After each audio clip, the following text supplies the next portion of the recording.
Hi, and welcome to another episode of Hot Takes with me, the Silver Fox, on this cold, wet, miserable, grey Monday morning. It's the start of a new week. I've got, 3 days worth of subjects to get through today. I'm not going to do it. I'm just going to plough through as best I can.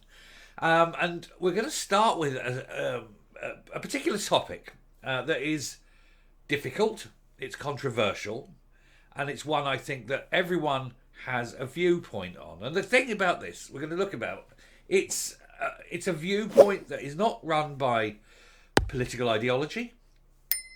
It doesn't matter if you're a unionist or a nationalist. It doesn't matter if you're this particular flavour of religion, that particular flavour of religion, not religious. I think it's something that is very deeply internal to every single human being.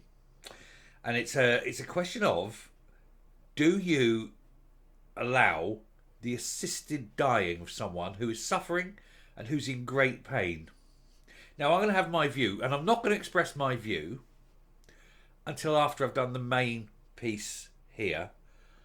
And then I want to open up the forum because I think this is something that a conversation needs to be had on. We can get the general view of people. What's the general feeling?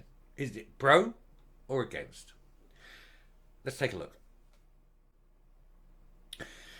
Bill to make assisted dying legal in Scotland could be introduced in the coming weeks, MSP says. Liam MacArthur is the third politician to try and pass such controversial legislation through the Scottish Parliament. Legislation to make assisted dying legal in Scotland could be introduced at Holyrood in the coming weeks, an MSP has said. Liam MacArthur is the third politician to push such controversial legislation. But it's failed before. Twice.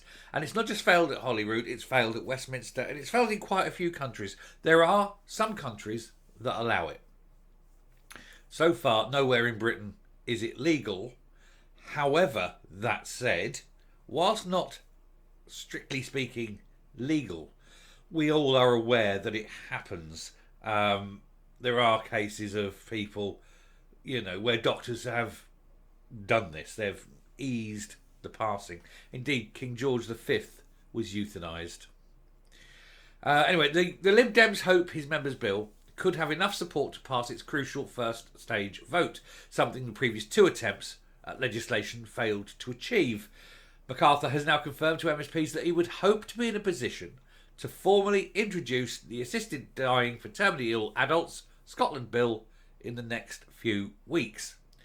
In his consultation for the bill, the MSP set out how 2 doctors would be required to certify that a person is terminally ill, and also that they have the mental capacity to request an assisted death and are making an informed decision on this, but without pressure or coercion.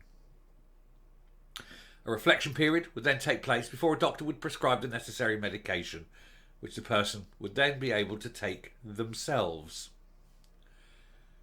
MacArthur said he'd already discussed the proposed legislation with many other MSPs at Holyrood, but said he would be happy to talk about this bill.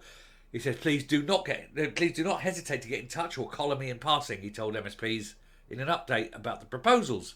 Last month, a report from the House of Commons Health and Social Care Committee warned that government at Westminster must consider what to do if the law on assisted dying is changed in part of the UK, Isle of Man or Jersey. And indeed, imagine if, for example, we'll pick the Isle of Man. It's remote enough legally, while close enough physically.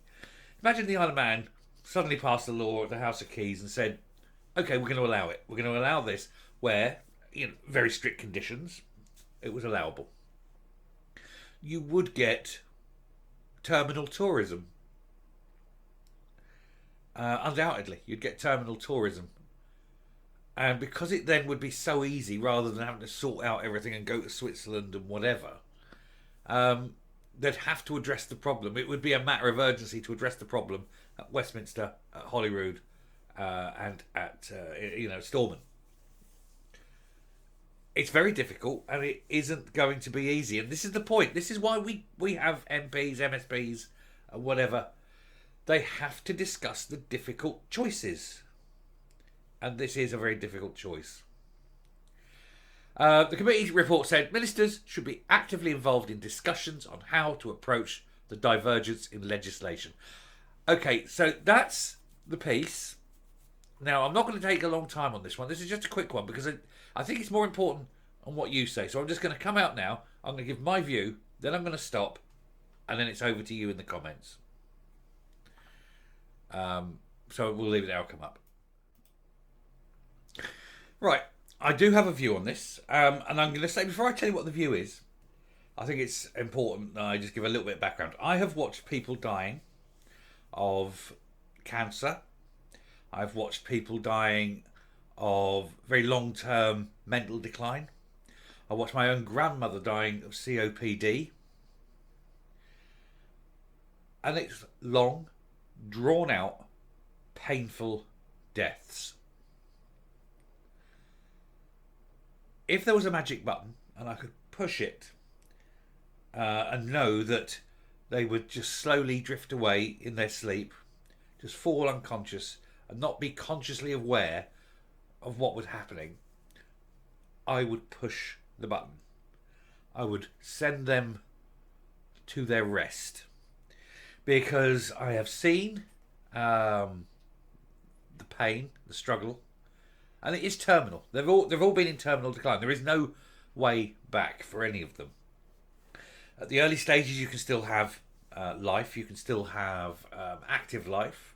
You know you're going, but you can still have active life. You can still ensure that your affairs are sorted out. You're tied and whatever. You can spend time with children, grandchildren, whatever.